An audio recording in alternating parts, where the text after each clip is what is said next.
bwatanzwe n'umunyamakuru Philippe Bonserier yakoraga televiziyo ya Leta France ya kabiri mu nyandiko yasohotse mu kinyamakuru L'Etat Moderne cyo muri Kanama 1995 asobanura ku by'amabwiriza televiziyo, radio n'ibinyamakuru byandikwaga muri leta y'Ubufaransa byari byarahawe byo guhisha ukuri kuri jenoside yakorewe Abatutsi. Philippe Bonserier yitanzeho urugero avuga ko tariki ya 10 z'ukwa kane 1994 yoherejwe mu Rwanda aherekejwe n'abasirikare b'Ubufaransa muri operasiyo yiswe Amaris. Ahabwa amabwiriza yo kutazigera atangaza amakuru arebana n'ubwicanyi k'ikimujyanye ari ukuvuga gusa ku ngabo z'Ubufaransa no kubijyanye n'uburyo abanyamahanga bari mu Rwanda bariho gucyurwa iwabo n'indege z'amahanga zari zaje kubatabara.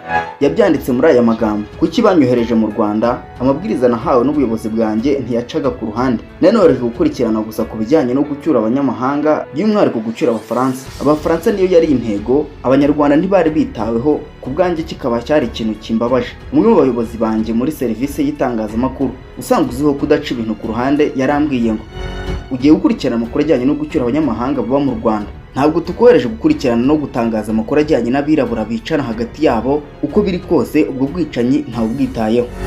Daniel Mermet we yanze kubahiriza ayo mabwiriza yo kwirengagiza jenoside no guceceka. Yabitewe n'ubukana bwa jenoside yabonye Nyarubuye n'umuntu yagize abonye akababaro ka Valentine wacitse ku icumu yahuye nako n'ubugome ndengakamere yakorewe.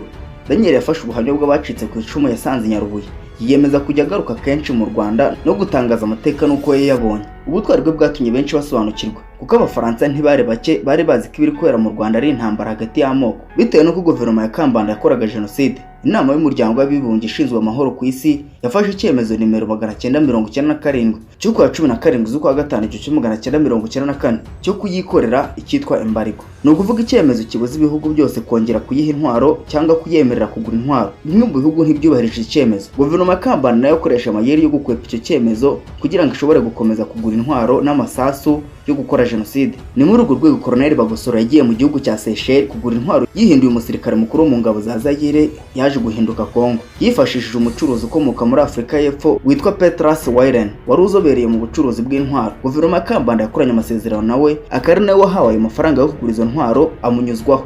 Colonel Bagosora na Weiren bageze muri Seychelles ku ya 4 z'ukwa gatandatu 1994 batangiye imishyikirano na sosiyete zaho zigamije kugura toni 80 z'intwaro mu izina rya Minisiteri y'Ingabo ya Zaire. Intwaro zaraguzwe zigeze i Goma tariki ya 13 Kamena 1994 zazanywe n'indege y'ingabo ya Zaire. Indege yasubiye y'inshuro ya kabiri ku ya 17 Kamena 1994 ndetse n'inshuro ya gatatu ku ya 19 Kamena 1994.